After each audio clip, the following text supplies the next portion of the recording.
Hello everyone, welcome to botany student friends. आज के इस वीडियो में हम बात करेंगे क्रॉस पोलिनेशन के बारे में।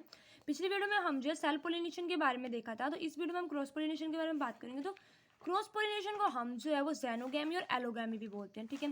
क्रॉस पोलिनेशन में होता क्या है कि cross pollination involve the transfer of pollen grain from flower of one plant to stigma of the flower of another plant. इसमें होता है हमारे पास, देखो हमारे पास इस तरह से दो फ्लावर्स हैं, मतलब कि अलग अलग जो है वो प्लांट है, उनके जो है वो अलग अलग यहाँ पे फ्लावर्स हैं। तो इसका जो पोलन्स है वो इसके स्टिग्मा पे आएंगे, तो उसको बोलते हैं क्रॉस पोलिनेशन, ठीक है। इसको जो हम ज़ैनोगैमी और एलोगैमी भी बोलते हैं। क्रॉस पोलिनेशन हेल्प इन, अब इसके क्या क्या एडवांटेजेस हैं ये देख लो कि क्रॉस पोलिनेशन हेल्प करता है इवोल्यूशन ऑफ सर्टेन स्पीसीज। अब जिस इवोल्यूशन हो रहा है, अलग अलग स्पीसीज में नई नई चीज़ें आ रही हैं, ठीक है। And bring about variability in genetics to species.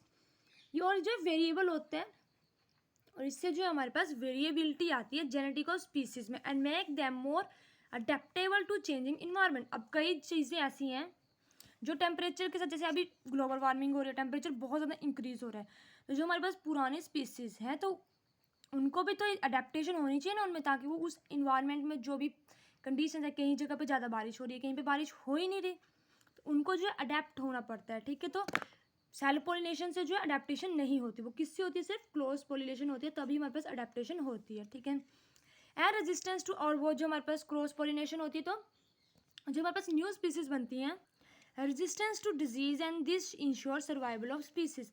अब क्रॉस पोलिनेशन की क्या क्या हमारे पास, इससे इवोल्यूशन होता है और न्यू वायबिलिटी होती है जेनेटिक ऑफ स्पीसीज में, बहुत ज़्यादा अडेप्टेबल हो जाते हैं हमारे जो प्लांट हैं, ठीक है, इन्वायरमेंट के साथ।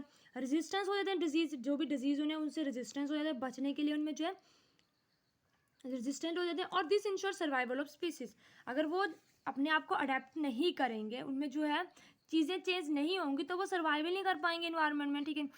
Cross pollination require external agencies like wind, water, animal for pollination. अब क्रॉस पोलिनेशन में सबसे ज़्यादा डिसएडवांटेज इसकी यही है कि इसमें जो एक्सटर्नल एजेंसीज चाहिए होती है, तो एक्सटर्नल एजेंसी को अपनी तरफ अट्रैक्ट करने के लिए, जैसे विंड, वाटर, एनिमल, या एनिमल्स को अट्रैक्ट करने, विंड तो चलो विंड के लिए तो उसको पोलन्स को जो है थोड़ा हल्का होना पड़ता है, ठीक है, वो लाइट वेट होनी चाहिए। वाटर हो गया, एनिमल्स के लिए उसको जो है, ताकि इंसेक्ट जो है उसकी तरफ आए, तो उनको जो है क्या होना पड़ता है, उनमें जो है उनके जो पेटल्स हैं वो कलरफुल होने चाहिए, ठीक है, उनमें नेक्टर होना चाहिए। तो ये इस तरह से एक्सटर्नल एजेंसीज जो है ना, इससे जो है वो ज़्यादा एनर्जी वेस्ट होती है फ्लावर की।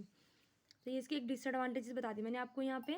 उसके बाद एजेंसी ऑफ क्रॉस पोलिनेशन, कौन कौन सी एजेंसीज होती है क्रॉस पोलिनेशन में। क्रॉस पोलिनेशन यानी कि allogamy occur by various biotic और एबायोटिक एजेंसीज। एबायोटिक एजेंसीज कौन कौन सी है इसमें, विंड, यानी दो एबायोटिक है, यानी कि एक विंड है दूसरा वाटर है। तो जो विंड से होती है पोलिनेशन उसको क्या बोलते हैं, इंपॉर्टेंट है, बहुत इंपॉर्टेंट है। आप क्लास 11th 12th किसी भी क्लास के स्टूडेंट हो, आपको ये जो टर्म्स है ये याद होनी चाहिए, ठीक है। तो जो विंड से होती है उसको बोलते हैं एनीमोफिली, और जो वाटर से होती है उसको बोलते हैं हाइड्रोफिली पोलिनेशन। और जो बायोटिक एजेंसी से होती है लाइक इंसेक्ट, बर्ड्स या एनिमल्स, बैट्स है उनको, जो इंसेक्ट्स होती है उसको बोलते हैं हम एंटोमोफिली, स्नेल, स्लग। और जो बर्ड्स होती है उसको बोलते हैं हम ऑरिन्थोफिली, और जो बैट से होती है उसको हम बोलते हैं कायरोटीरोफिली, और जो एनिमल्स होती है, सब एनिमल्स है, उसको बोलते हैं जूफिली, ठीक है। तो ये तो हो गया हमारे पास कि किस तरह की एजेंसी होती है क्रॉस पोलिनेशन। तो आज के इस वीडियो में हम जो है बात करेंगे एबायोटिक एजेंसी के बारे में, स्टार्ट करते हैं, ठीक है। तो हर एक के बारे में हम जो डिटेल देखेंगे, एनीमोफिली हो, चाहे वो हाइड्रोफिली हो, एंटोमफिली हो, ऑर्थोफिली हो, ठीक है। तो सबसे पहले हम एबायोटिक एजेंसी शुरू करेंगे। तो एनीमोफिली यानी कि विंड पोलिनेशन बोलते हैं इसको हम, ठीक है। In this type of pollination pollen grain are carried by wind from stamen to pistil स्टिग्मम।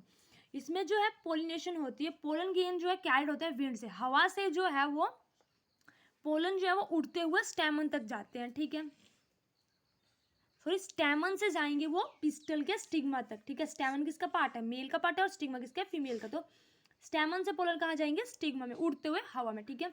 Example है इसका एनिमोफिलिस फ्लावर का हमारे पास palms, wheat, rice, grass, जियामेज, popular, cannabis. Cannabis क्या होता है, भांग को बोलते हैं, ठीक है। Conifer etcetera. इन सब में किस टाइप से होती है पोलिनेशन, एनिमोफिली। विंड पोलिनेशन में जो फ्लावर होते हैं उनके कुछ कैरेक्टर्स होते हैं। तो सबसे पहले है कि flower are small, colourless, inconspicuous and nectarless and odourless. Nectar भी नहीं होता और ऑर्डर भी नहीं होती, क्योंकि इनकी तो जरूरत ही नहीं ना होती, विंड से उड़ेंगे, वो इनकी जरूरत है उसमें कि जिसमें उनको इंसेक्ट को या बर्ड को अट्रैक्ट करना है, ठीक है। तो पहला ये हो गया। They produce a number of large quantity of pollen. अब उसको जो है लार्ज क्वांटिटी में पोलन से बनाने पड़ेंगे, क्योंकि उन्हें कितनी दूर दूर तक उड़ के, मतलब एयर में जो है वो ट्रैवल करना है, ठीक है। एग्जाम्पल कैनाबिस होगी हमारे पास, फ्लावर प्रोड्यूस 5 लाख, जो कैनाबिस है हमारे पास एक कैनाबिस उसमें 5 लाख पोलन ग्रेन जो है वो प्रोड्यूस होते हैं, ठीक है। उसके बाद flowers mostly appear when plant do not have foliage leave after autumn so that they are fully expose to wind. अब ये जो प्लांट होते हैं इनके फ्लावर कब आते हैं, इनके फ्लावर आते हैं जब प्लांट में जो है foliage लीव्स नहीं होते, ठीक है, ऑटम आफ्टर ऑटम, ऑटम के बाद में, ताकि जो हमारे पास फ्लावर है उनको लीफ रोक ना सके और वो जो है पूरी तरह से विंड के एक्सपोज में आ सके हमारे फ्लावर के जो पोलन्स हैं, ठीक है।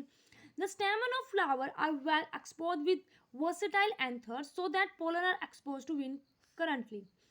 जो स्टेमन है फ्लावर का वो वेल मतलब पूरी तरह से जो खुला हुआ होना चाहिए, ठीक है, और वर्सेटाइल होना चाहिए एंथर, और वर्सेटाइल एंथर के साथ होना चाहिए ताकि जो पोलन है वो विंड के साथ एक्सपोज, जैसे हवा चल रही है तो वो उड़ सके, ठीक है। पोलन ग्रेन आर ड्राई, सबसे जरूरी है कि वो ड्राई होने चाहिए, अनवेटेबल, गीले तो बिल्कुल नहीं होने चाहिए, स्टिकी भी नहीं होने चाहिए कि वो चिपक जाए, अगर वो यहाँ वहाँ चिपक गए तो वो जहाँ पे उन्हें जाना है वहाँ तो पहुँच ही नहीं पाएंगे।